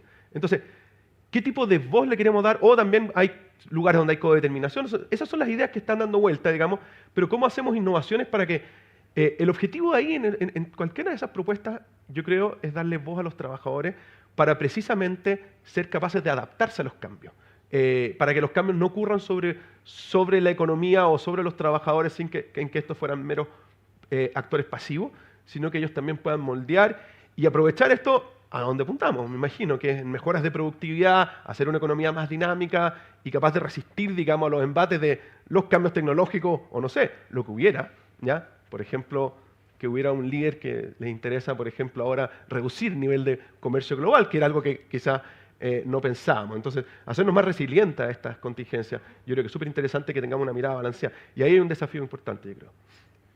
Sí, sin duda. Han habido iniciativas respecto de la participación de trabajadores. También se discute, o próximamente se va a discutir, ¿no es cierto?, una propuesta de negociación ramal, si es que el gobierno finalmente la presenta. Pero quisiera rescatar algo que ambos mencionaron, y es el gran ausente en el fondo, de las iniciativas concretas para mejorar capacitación, que en definitiva es lo que aporta valor al trabajo y es lo que es el motor de que se generen nuevos trabajos, ¿no es cierto? Y uno lo que ve en realidad son iniciativas más bien que van, por ejemplo, a propósito del envejecimiento de la población, con poner cuotas para trabajadores mayores de 50, en lugar de pensar cómo le entregamos herramientas a esas personas que son de otras generaciones, pero que tienen, por ejemplo, una experiencia laboral muy valiosa, que transmitir a las generaciones más jóvenes, que quizás están un poco más analfabetos digitalmente o en otras tecnologías, pero que tienen mucho que aportar. Entonces, lo que uno extraña en este debate, y ojalá que de aquí a que empiece un nuevo gobierno se instale como tema, es que exista una reforma y iniciativas concretas para generar más capacitación y habilidades necesarias para el trabajo de hoy. Porque en eso hay un gran silencio, no está instalado como tema. No, para nada. Entonces, ojalá ustedes, Ahí desde es sus interesante, espacios, mira, Juan Francisco antes mencionaba la crisis a finales de los 2000 y el ministro Velasco escribió varias cosas, digamos, asociadas a esta idea de la flexiseguridad. Yo creo que ahí hay una clave respecto de cómo hacer reformas, porque yo creo que me parece que puede ser ingenuo pensar en reformas que flexibilicen el mercado laboral, porque no se hacen cargo de, por ejemplo, cómo dar voz a los trabajadores. Yo creo que sin pensar también esa otra parte, que permita, por ejemplo, compensar a los trabajadores respecto del principal temor, que es la pérdida de empleo, y eso es natural que esté. Entonces, un sistema, por ejemplo, estuvo en moda decirlo, digamos, pero quizás sería bueno ponerlo de nuevo sobre la mesa, este sistema de flexiseguridad danesa, digamos, que permite flexibilizar el mercado laboral, reducir algunas rigideces, nosotros hemos nombrado algunas, y a su vez permitir a los trabajadores que tengan capacidad de reinstalarse en el mercado laboral. ¿Cómo? Con capacitación activa y búsqueda de trabajo activa. Y el Estado ejerciendo un rol muy fuerte. Entonces, por ejemplo, en el caso danés, para que el seguro de desempleo se active, la persona tiene que cumplir un montón de requisitos que puedan, por ejemplo, resolver pequeñas fricciones que le ayuden a reducir, ojalá, si alguien, por ejemplo, que está desempleado, si tú le reduces en 2 meses el tiempo de búsqueda de empleo, es un tremendo beneficio eso para la población. Esa es una manera de generar prosperidad compartida, por ejemplo, reducir el tiempo de desempleo de las personas. Entonces, pensar en sistemas que puedan acortar esa brecha, yo creo que es la dirección que tenemos que pensar, y además que hace más viable políticamente la reforma, porque no es solamente decir, tú no le comunicas a la población, mira, los vamos a hacer más vulnerables, que quizás eso puede ser una mala noticia, sino que también, a su vez, los vamos a ayudar en que es el principal temor, que es, por ejemplo, en caso de perder trabajo, vamos a ayudar en que lo vuelvas a encontrar, digamos. Yo creo que necesitamos iniciativas que muestren que sean efectivas en eso para poder ir convenciendo a la población, generar masa crítica y generar finalmente la reforma en esa línea. Oye, y hay dos llamados diría yo. Uno, hay herramientas. Ahora, las tenemos subutilizadas. Por ejemplo, el uso de la franquicia de capacitación para el pre- y post-empleo, que puede tener rigideces respecto a los plazos, etcétera, etcétera. Pero si le damos al empleador capacidad para utilizar la franquicia en capacitar personas que no estén necesariamente incorporadas plenamente a la empresa, o beneficios que yo sé que existen en las grandes empresas, pero que sea más generalizado del postempleo, facilitando justamente esa reinserción del trabajador. Y ahí yo tomo algo que tú decías, Pato, que hay que confiar un poquito más también en la opinión de los trabajadores, que no sea solamente un juego de suma cero, como pareciera ser esta discusión de la negociación ramal. Yo y mi encuesta, la última encuesta del CEP, se hizo una encuesta específica sobre el empleo, que es en convenio con un programa de estadística de encuestas sociales. Y fíjense que hay dos preguntas que a mí me parecieron que son relevantes para dar la señal de que quizás las empresas pueden confiar más en los trabajadores porque hay compromiso. Fíjense dos preguntas que a mí me parecieron interesantes. Le preguntan, ¿usted está empleados formales? ¿Ah? Estos son los encuestados que tenían un empleo formal. ¿Usted está orgulloso de trabajar en la empresa en que hoy día tiene un empleo formal? El 2015 un 56% decía estar orgulloso de trabajar en esa empresa. El 2025 un 70% declara estar orgulloso de trabajar en la empresa donde está empleado. Y después, ¿descartaría otro trabajo con sueldo más alto para permanecer en esta empresa? El 2015 un 25% descartaría un empleo con sueldo más alto. 2015, 1 de cada 4. 2025, 36% descartaría un empleo con sueldo más alto. ¿Cómo leo eso? En primer lugar, algo que está bastante estudiado, que los trabajadores le temen a la eventualidad, al riesgo, ¿no es cierto?, de tener que cambiarse pega, porque no es solo por la remuneración, sino también es cambiar el contexto, uno se siente más o menos cómodo donde ya lleva trabajando, pero también tiene que ver con un nivel de compromiso. O sea, está dispuesto por esa estabilidad, pero también por ese proyecto colectivo que es esa empresa donde desarrolla su trabajo, está dispuesto a renunciar a un porcentaje de aumento en la remuneración.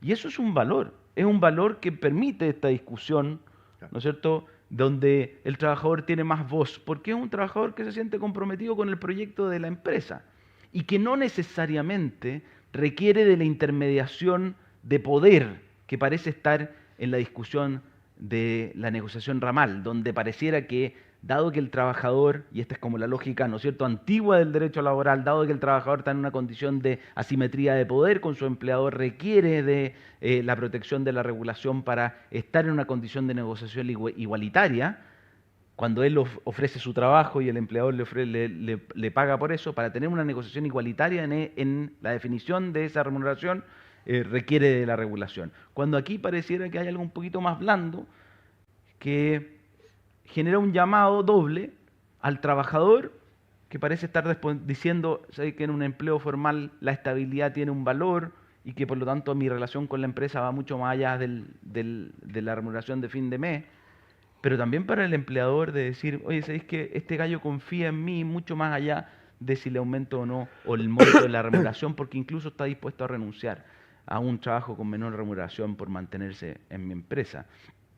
Y eso yo creo que debería ser parte del debate. Yo ahí sí concuerdo en que, por ejemplo, llevamos hace mucho tiempo tratando de reformar el sistema de capacitación en nuestro país y no ha sido ni tema, no es tema hoy día, probablemente no lo sea en el futuro, y es uno de los temas que, de acuerdo con las cifras que nos dio Juan y que vienen de la UDP, debería ser uno de los temas que deberíamos estar discutiendo, justamente para actualizar a las personas que tienen más de 55 años en las habilidades que le proveen a la empresa. Sí.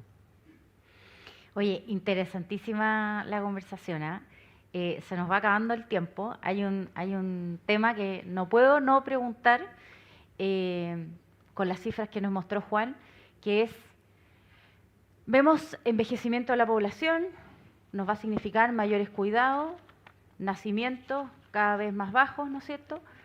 Y aún no resolvemos el rol de los cuidados y la inserción laboral de la mujer que no es pega, que está asociada a los cuidados.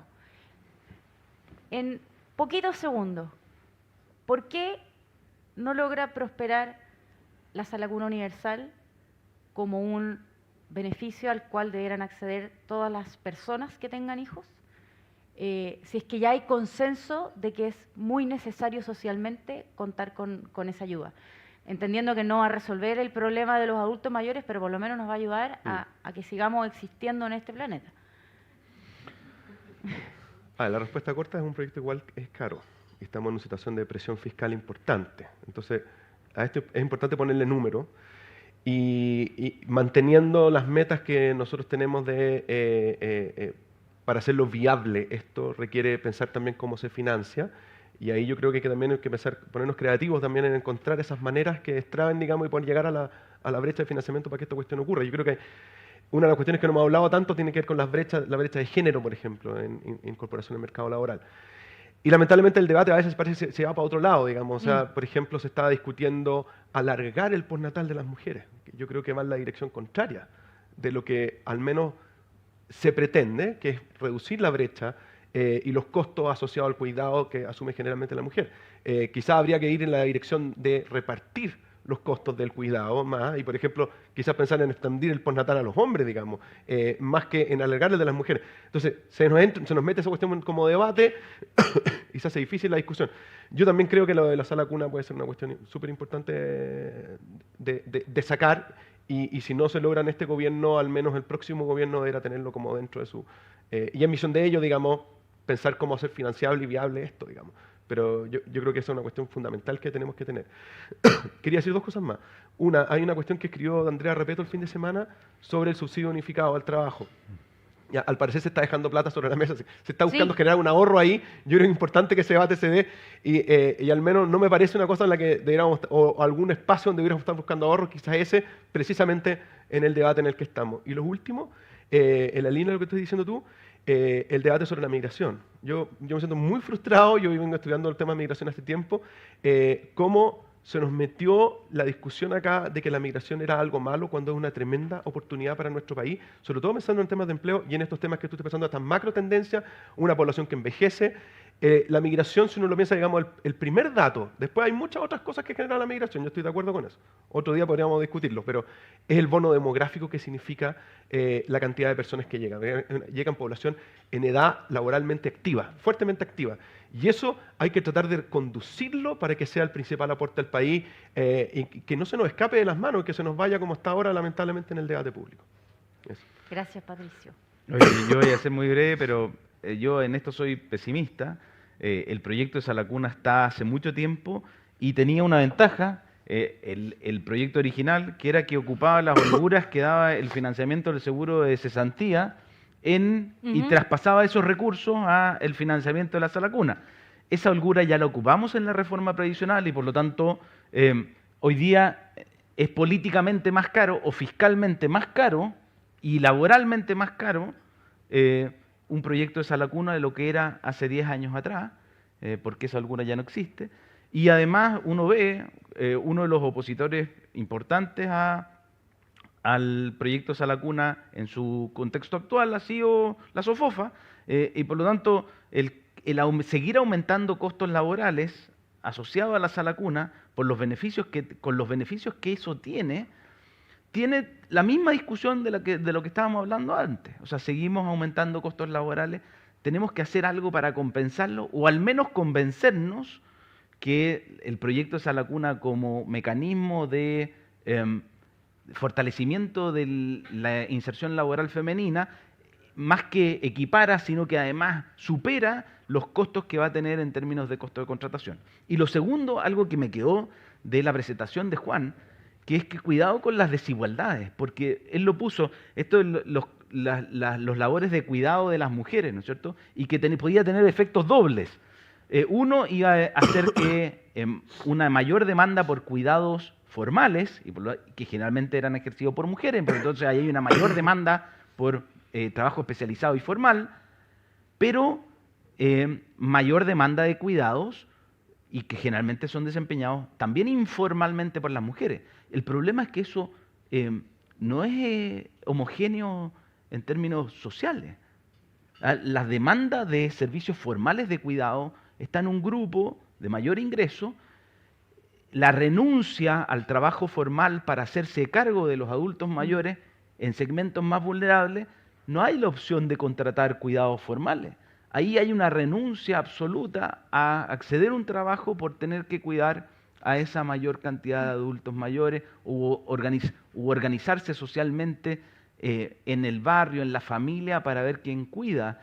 Y eso implica que vamos a tener más disparidad en el acceso de la mujer al trabajo, porque, claro, aquellas que tengan acceso a cuidados formales que puedan ser contratados, ya sea van a tener mejores empleos o más opciones de insertarse laboralmente, pero aquellas que no tengan esa posibilidad van a haber más frustración en términos de más dificultades para poder acceder a empleos formales. Entonces, de nuevo, mi temor es que en esto no veamos las diferencias que estamos generando y nos engañemos por los promedios.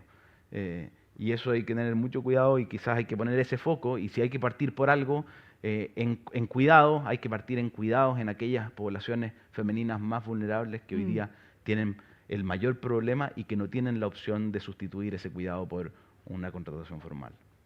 Gracias, Juan Francisco. Ahí, buen punto también. Ante la imposibilidad, poder priorizar los grupos más vulnerables parece una propuesta sensata. ¿Qué dice el público?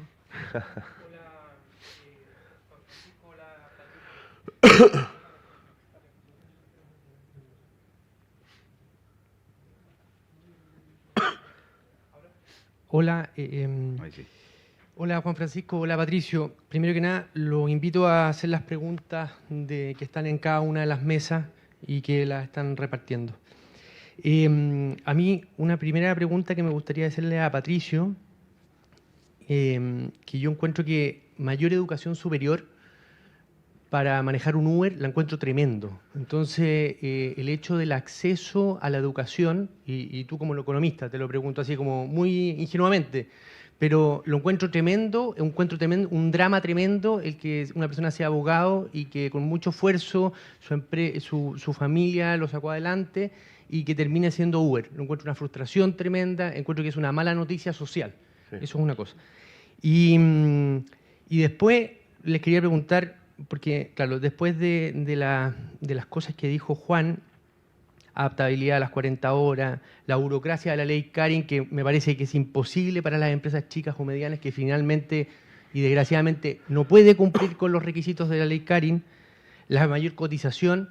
Al final, yo creo, y por eso se los pregunto a ustedes, veo que es imposible una voluntad política de cambiar las cosas a mayor flexibilidad o mayor adaptabilidad, a tener una voz de trabajadores que no sea a través de negociación colectiva ramal, que sabemos que se politiza, sino que puedan lograrse acuerdos con el sindicato de empresa, que se logren cosas de adaptabilidad y que generen productividad, porque hay una cosa que en algún momento dijo Juan Francisco, que yo creo que cuando uno habla de flexibilidad de carga, dice, es de derecha, es de ultraderecha, va por los empresarios. Como que está muy estigmatizado. Entonces, ¿cómo hacerlo para no hacer imposible los cambios necesarios o que sea atractivo? Eso es. Ya, bueno, yo estoy de acuerdo contigo. No es el ideal de un sistema universitario generar eso que comentas tú, digamos. Naturalmente es que uno debería ser capaz de ajustar. Probablemente lo que pasó en los últimos 10 años es que sobreinvertimos en educación superior, sobre todo pensando lo que deberíamos haber invertido en educación escolar y preescolar. Esa es mi visión, digamos. Pero ya estamos en esta, digamos, entonces estoy tratando de construir sobre lo que ya tenemos, ¿no? Digamos, en ningún caso, yo creo que nadie celebra lo que tú estás diciendo. Lo que sí, yo creo que yo estaba haciendo el énfasis en otro punto. Yo creo que nuestra economía sí fue tremendamente exitosa, al menos en primer orden, incorporar a esa masa de personas con títulos universitarios. La universidad sigue siendo un tremendo espacio de movilidad social. Si uno ve, bueno, en promedio, pero obviamente esto todavía tiene fricción y tenemos que ajustar. Por eso yo pienso que el sistema de capacitación debería ayudar, por ejemplo, en evitar situaciones dramáticas como la que tú mencionas, digamos. Deberíamos pensarlo también para evitar ese tipo de cosas. Que una persona que termina trabajando o ya sea subempleado en otras cosas a las que puede acarrear frustraciones, eso obviamente hay que tratar de trabajarlo. Sí, de acuerdo. Juan Francisco. Mira, yo creo que ahí tenemos un desacople entre la expectativa que le generamos, que quizá haya un rezago. ¿Te fijas? Sí. Probablemente seguimos con la esperanza de los 80, ¿no es cierto?, donde la educación universitaria efectivamente era un salto gigantesco. Y por lo tanto, esa memoria, y probablemente para los padres, sigue siendo algo que se traspasa a los hijos como esa movilidad asociada a la educación universitaria. Mi punto no es que ese cambio no sea efectivo, yo creo que en promedio sí lo es. Y además, en todo caso, te da más capacidades. Por lo menos, si estudiaste algo, al menos tienes más capacidades que poder desplegar en la búsqueda de un trabajo. El problema está en las expectativas. El problema está en las expectativas, y muchas veces las expectativas generan tal nivel de frustración que te hacen retroceder. Porque Porque a lo mejor tú nunca aspiraste al ingreso que tú tenías ahí como Uber, porque Uber no existía. ¿Te fijáis? Y no te hubierais planteado ser taxista, pero Uber te daba flexibilidad, te permite estar más en la casa, tenías un sueldo que más o menos razonable. Si el problema es que, ¿para qué entonces estudié? Si iba a ser Uber. ¿Te fijáis? Es el desacople de expectativas, no necesariamente el desacople de remuneraciones. Y ahí está el tema del subempleo. Finalmente los empleos que estamos creando son empleos donde las personas sienten que podrían trabajar más tiempo o podrían desplegar sus habilidades de mejor manera. Eso también está en la encuesta. Cuando le dice, ¿usted cree que la pega que hace ocupa todas las habilidades que tiene? La gran mayoría dice, no, la verdad ocupo menos. Y eso es un debate que yo iría a las universidades. Yo le preguntaría ya, ¿se necesitan 5 o 6 años de mantener ese tipo estudiando? ¿O en realidad estamos subsidiando lo que dejó de aprender en la edad escolar? ¿Y se necesitan todos esos recursos que estamos invirtiendo en gratuidad? ¿O quizás lo deberíamos invertir en escolar? Y ahí hay un debate que es social y es político. Bueno, si me dijeron que la gratuidad era el tema más importante, una de las 3 reformas estructurales, y hoy día hacemos una evaluación y decimos, mira, no resultó tanto. Bueno, cambiémoslo entonces. Pero no hay ningún proyecto por cambiarlo. O al menos tengamos el debate si es que vale la pena cambiarlo o no. Yo creo que necesitamos un debate más honesto en esto. Y que estas cifras y ese desacople de expectativas esté también en la discusión, aunque seamos un poquito más impopulares. Mira, déjame ponerlo así. Yo creo que nuestro sistema de educación superior y capacitación a ratos ha sido un motor del crecimiento y del desarrollo de nuestro país, digamos, pero también a ratos es un cuello de botella. Entonces tenemos que pensar, digamos, cómo permitimos esto sea un motor que tire el carro del crecimiento, digamos, como ha ocurrido en algunos momentos. Porque tener a una población de trabajadores mejor capacitada es un tremendo beneficio para el mercado laboral, digamos. Entonces, pero tenemos que pensar también dónde está haciendo cuello de botella. Yo creo que hay un montón de espacios donde puede ser cuello de botella. Hay que pensar bien cómo mejorar la calidad de la educación superior, sin duda, que estos beneficios de la educación superior estén mejor repartidos. Hay un montón de instituciones que, yo he tratado de dar avance, pero esta cuestión cuesta. El problema, la mala noticia acá, es que los beneficios de hacer cambios acá se ven en el largo plazo. Entonces los incentivos políticos naturalmente no están alineados porque todos queremos cosas inmediatas y los beneficios de esta cuestión, por eso requiere una agenda más de largo plazo, de amplio apoyo y amplia base de apoyo para que se ejecuten, digamos. Pero tomando el punto que estamos conversando y aprovechando que hay una inquietud del público, frente a la nula creación de empleo, yo creo que ese es un dato que a cualquier persona le prende la alarma de que aquí hay algo que está pasando. Y vemos que en capacitación tenemos el desempleo ilustrado que nos mencionaba Juan, hay un problema, ¿no es cierto? Está desacoplado, el cuello de botella. Entonces, y tenemos un Servicio Nacional de Capacitación y Empleo que al parecer requiere de medidas urgentes. Entonces, ustedes desde los estudios que realizan, ¿qué aspectos concretos consideran que podrían mejorarse en el CENSE? Bueno, este sería un tema de otro de seminario, pero yo creo que naturalmente los cambios que estamos viendo en el mercado laboral son de una magnitud tal que yo creo que necesitamos una transformación importante ahí.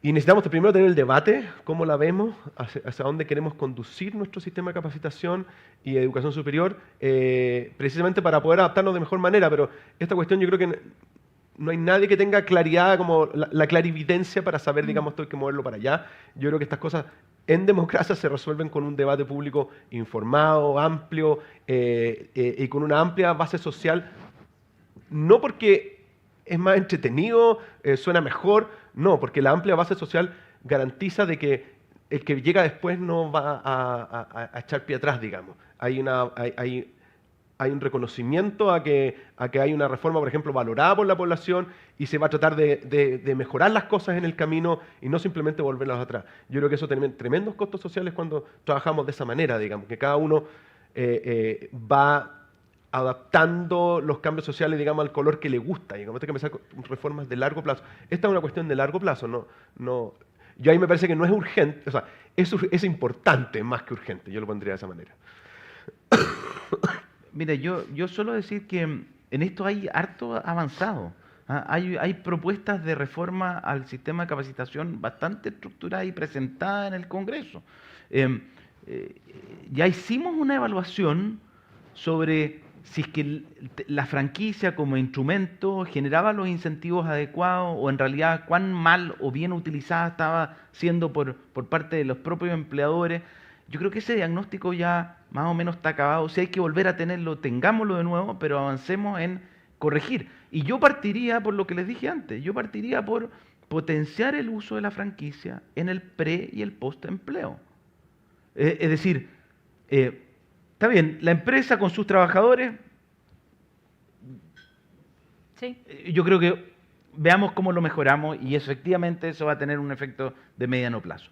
Pero si el problema lo tenemos hoy, si en calzar oferta y demanda, bueno, que la empresa pueda invertir esos recursos que tiene disponibles y que son recursos fiscales por lo demás, en preparar mejor a aquel trabajador que ella sabe que necesita, pero que tiene una brecha de capacidades, o mejor aún, en darle más posibilidades a aquel trabajador que sale.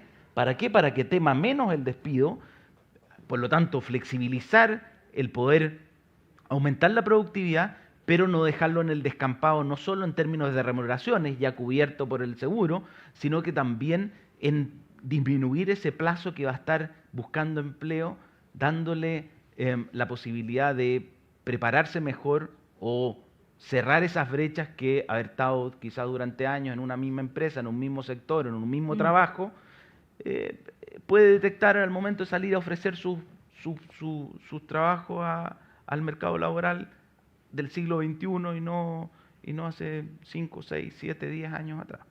Sí. Juan Francisco, el público también pregunta cómo enfrentar los riesgos de la IA. Vimos que Juan nos mostraba entonces este desempleo ilustrado, cómo se van absorbiendo puestos de trabajo a través de las tecnologías. Desde el punto de vista de la regulación laboral, de la política pública, ¿cómo, si ustedes han analizado, porque este también es un debate, como decía Patricio, importante y urgente en este caso, pero en el fondo, ¿qué iniciativas podrían adoptarse para poder regular los riesgos o modelar los riesgos que significa la inteligencia artificial en el mundo del trabajo? ¿Me la estoy pasando a mí o te...? Sí, no, te la estaba pasando a ti, El pero público, ya me voy a hacer cargo. me voy a hacer- Déjame reaccionar. A ver, esto ya lo anuncié un poquito antes, pero en el fondo la discusión acá a nivel internacional es que la inteligencia artificial no hay que mirarla como una fuerza que nos viene de afuera y respecto de la cual no hay nada que hacer. Yo creo que aquí sí hay muchas cosas que hacer. La historia muestra eso. Esto puede ser motivo de conflicto, pero sobre todo yo lo pondría desde el punto de vista de diálogo social. Yo creo que esa es la manera en que tenemos que tratar de buscar para que sean sostenibles los arreglos que hagamos, que haya diálogo social. Por eso yo pienso a veces que quizás, y aquí tengo muchas preguntas, la verdad, pero hay que pensar cómo generar mecanismos de diálogo social al interior de la empresa que sean efectivos, digamos. Entonces, a mí me encantaría escuchar, por ejemplo, de grupos como este, con propuestas claras, digamos. Si no les gusta, digamos, las que están sobre la mesa, bueno, ¿cuáles? Pero necesitamos mecanismos de diálogo social. ¿Por qué? Porque aquí nadie tiene claridad absoluta respecto de cómo nos está impactando esta cuestión. Me refiero a la inteligencia artificial. Sí. Y eso necesitamos estar alerta. Y para estar alerta no necesitamos solamente estudios o pura tecnocracia que se dé cuenta de cuáles son los desafíos. Yo creo que eso va a ser un insumo. Ojalá que sea valorada la tecnocracia. Estamos en una época en que es poco valorada, pero ojalá sea lo valorado más posible. Pero también la tecnocracia se nutre de ideas que parten del diálogo social. Entonces, experiencias valiosas respecto de cómo fueron adaptándose al cambio tecnológico, empresas, yo creo que va a enriquecer mucho la discusión y el debate. De otra manera, las ideas que van a estar sobre la mesa, insisto, van a ser las que la gente conoce o las que tiene, de respecto de las cuales tiene memoria. Y quizá, bueno, no sé, alguna gente dirá, hay que adaptar esas ideas para generar diálogo social, o quizá encontrar unas nuevas, pero me encantaría que tuviéramos el debate también respecto de cómo mejorar el diálogo social al interior de las empresas. Yo creo que lo de la ley Karen también es sintomático, alguien lo mencionaba, digamos, quizás de la falta de diálogo social que estamos teniendo al interior de las empresas, digamos, para que ese proyecto llegara a puerto, digamos, tiene base popular, digamos, y de la manera en que ocurrió, digamos. Yo creo que hay objetivos que son nobles, pero vamos a ver en el tiempo cuál va a ser la evaluación de este proyecto, pero mecanismos de diálogo social, me imagino que habían otras alternativas también que se podían generar en pos de objetivos similares, digamos. Yo creo que ahí tenemos un debate muy, muy pobre todavía de cuáles son las ideas que están sobre la mesa. Y déjame decir solo algo más, yo estoy de acuerdo, pero la forma en cómo generar esa conversación no es fácil. Una de las formas quizás es sacarlo no solo de la administración de las personas, sino también hacerlo parte de cómo tú conversas con la comunidad en general, con tu entorno, con tus trabajadores, etcétera, etcétera. Entonces incorporarlo dentro del ESG, por ejemplo. Entonces tú llegas a decir y escuchar cuáles son los temores que está generando esto, y particularmente en un país que es rico en recursos naturales, donde no todo va a poder ser sustituido por inteligencia artificial o tecnología. Bueno, cómo esas industrias están viendo el desafío de la inteligencia artificial, porque, por ejemplo, no sé, yo me imagino para un abogado el estudio de título, claramente va a ser sustituido, ¿te fijas? Y ahí, pero uno siente que tiene otras capacidades y también va a poder hacer otras cosas que no van a ser sustituidas. Y además hay algunos estudios que te dicen que incluso actividades más complejas van a ser sustituidas y otras menos complejas que requieren de interacción personal, no. El ejemplo de los médicos, el otro día leía el ejemplo de los médicos y las enfermeras. Es más probable que un médico sea sustituido por inteligencia artificial que una enfermera sea sustituida. Y por lo tanto, bueno, hay que ver también, no es obvio a quién le tenemos que preguntar, y por eso yo creo que tiene mucha razón Patricio cuando dice, aquí necesitamos más conversación. Y ahí sí yo voy a... la ley Karen yo creo que genera más conflicto que conversación, y los mecanismos de resolución de conflictos yo creo que potencian esos conflictos más que lo resuelven. Yo también haría una evaluación de cuáles son los mecanismos, y quizás con ocasión de la ley Karen, cuáles son esos mecanismos que nos permiten sentarnos a la mesa y decir ya, ¿de qué nos sentimos amenazados? Es ahí que sentémonos, ¿qué se nos viene? ¿A cuál de nosotros nos van a echar? ¿Te fijas? Y a lo mejor el gerente está más amenazado que el tipo que lleva 20 años en la empresa. Entonces el miedo o el temor o la incertidumbre es algo más común, conversable, y que puede generar una reacción comunitaria de la empresa frente a este cambio que para todos es incierto, la verdad. No sabemos muy bien qué es lo que nos va a venir y si es que nuestro rol va a ser sustituido o no. A lo mejor los centros de pensamiento y de incidencia no van a existir en el futuro. Muy difícil que se acabe. Esperemos que no. Gracias por su respuesta. Gonzalo, cuéntanos tú. Gracias. Hola, que tengo una pregunta, una reflexión un poco y una pregunta. Sacarlos un poco del tablero de las políticas públicas, que en mi opinión son habilitadores y son necesarios, temas de reducciones de impuestos eventualmente para empresas, para que produzcan más crecimiento, indemnizaciones sin tope, en fin, todo lo que se ha discutido. Buena parte de los que estamos acá pertenecemos a organizaciones, también quienes nos escuchan, trabajamos en empresas, y un poco las reflexiones respecto a los liderazgos.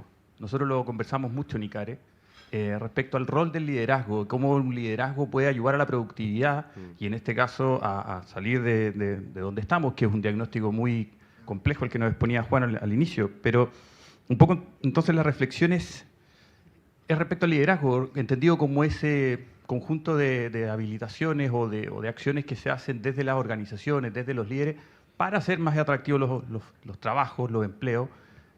Juan Francisco algo lo mencionó respecto a cómo ha variado un poco la percepción de la ciudadanía respecto a la pertenencia a las empresas, en fin. Entonces, ¿qué rol le asignan ustedes desde el liderazgo? Insisto, lo saco un poco del tablero del espacio de las políticas públicas. Y cómo eso puede afectar la productividad, la buena convivencia, en fin, el crecimiento económico, incluso porque podemos llegar a ser tener mejores trabajos, estar más contentos, hacernos cargo de lo que decía Patricio también. Un poco esa es la reflexión. Mira, me sacaste completo Pero el libro de Acemoglu sobre poder y progreso parte con al comienzo relata la importancia de la visión, ¿ya? Cuando hacen las cosas. Y lo pone, mi impresión es que pone esa idea, pone una anécdota, precisamente con Napoleón, de hecho, respecto de la importancia de tener una mirada respecto de las cosas, un proyecto. Yo creo que para mí, yo interpreto el liderazgo en esa dirección, es como quien pone esa visión que ojalá sea compartida, que hace un esfuerzo también por interpretar a su grupo, digamos, a su organización, respecto a hacia dónde hay que avanzar. Yo creo que esa cuestión es un motor fundamental de las organizaciones y ahí hay un rol, pero no actúa solo. Actúa, por eso yo creo que es importante, en diálogo con su grupo. Por eso eso es lo importante, lo que la hace de organización. Una cosa es lo que lo hace el líder y que quizás lo hace sobresalir respecto o ejercer un rol especial, pero otra cosa es lo que no puede dejar de ser parte de esa organización, entonces tiene que comprenderse como parte de ese grupo.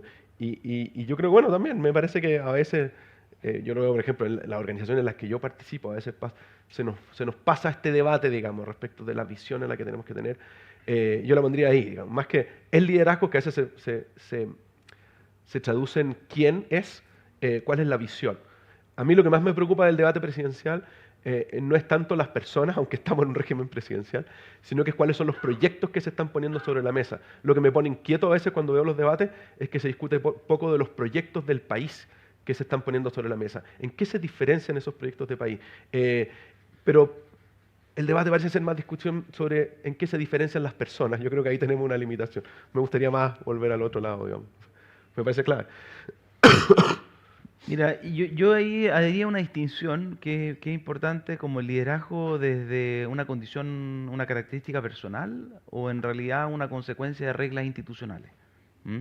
Y yo creo que hay que mirar las dos cosas, porque no puede ser solo que la guía esté determinada por la visión que tenga una persona respecto a los objetivos de largo plazo de una empresa, de un proyecto, de una comunidad, de lo que sea que estemos liderando, sino además cómo las reglas institucionales permiten que esa comunidad fortalezca o siga ese liderazgo, o siga esa guía, o al menos se determinen esos objetivos de mediano plazo. Y en parte está eso en debate. Cuando Pato dice, mira, yo no veo propuestas de proyecto, bueno, probablemente porque nuestras reglas institucionales no están poniendo en valor los proyectos, las visiones o los objetivos, y eso puede tener, yo te diría, hace 5 o 10 años atrás, probablemente la conclusión hubiera sido que, o a los Fukuyama, digamos, que se acabó la historia, hay un solo proyecto, por lo tanto no discutamos más, ya sabemos cuál es el objetivo, simplemente el que mejor lo haga. Eso entró en cuestión hace poco tiempo bastante en nuestro país y hoy día estamos en un interludio en que no sabemos si es que estamos orgullosos o no tanto de lo que estábamos haciendo antes.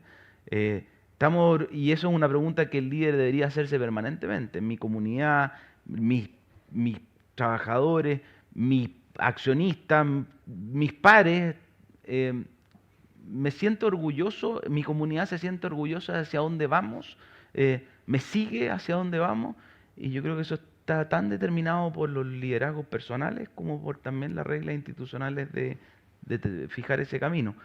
No sé si respondí mucho a la pregunta, pero la verdad es que no creo que los liderazgos personales sean de la esencia, porque muchas veces terminamos en personalismo o terminamos ese liderazgo por cualquier razón que sea, nos sentimos en el vacío.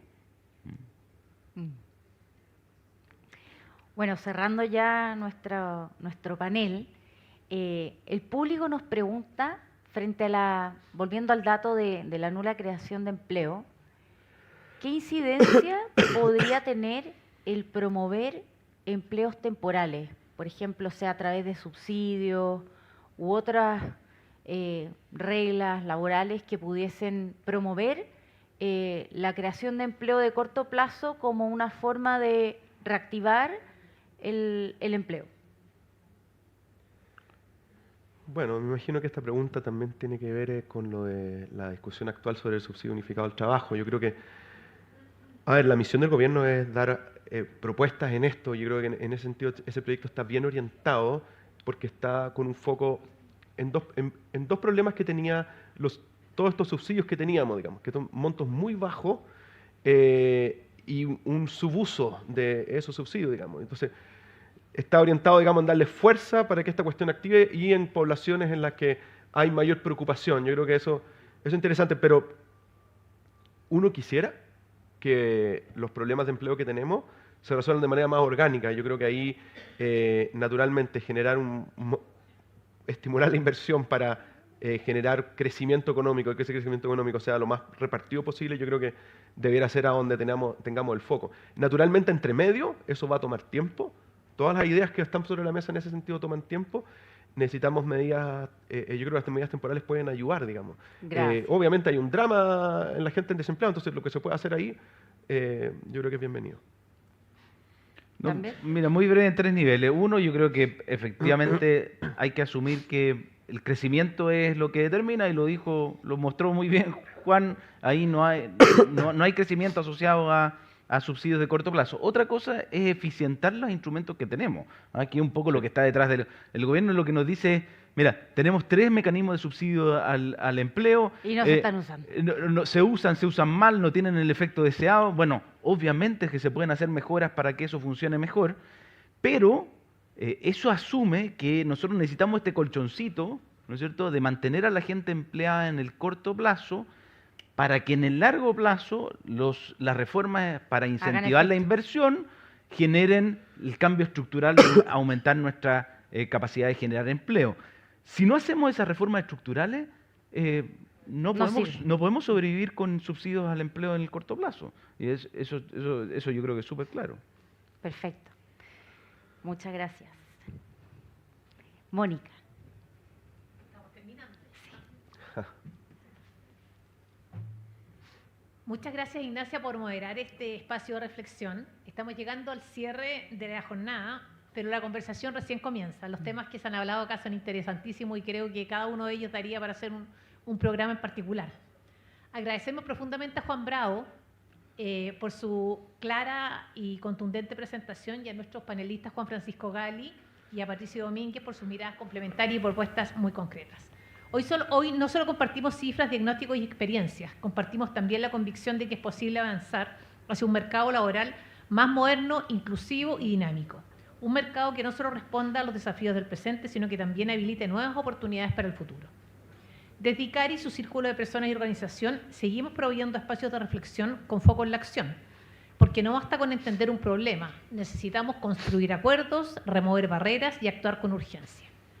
Los invitamos a seguir siendo parte de este proceso. Nos encontramos el próximo 26 de agosto en el Congreso de Personas y Organización de SATAR, donde continuaremos este trabajo colectivo para liberar el potencial del talento humano en Chile.